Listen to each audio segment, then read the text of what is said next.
পবিত্র কোরআনে এমন 4টি আয়াত আছে যে 4টি আয়াতের উপর আমল করলে আল্লাহ পাক আমলকারীকে 6টি পুরস্কার দিয়ে থাকেন।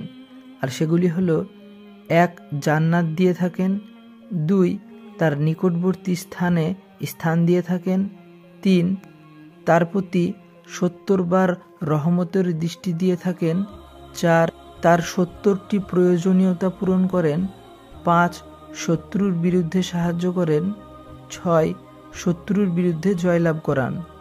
আর সেই 4টি আয়াত হলো সূরা আল ইমরানের 18, 19 এবং 26 ও 27 নম্বর আয়াত। আমল করার নিয়ম হলো প্রত্যেক ফরজ নামাজের পর একবার সূরা ফাতিহা, একবার আয়াতুল কুরসি এবং আল ইমরানের 18, 19 এবং 26 ও 27 নম্বর আয়াত তেলাওয়াত করা।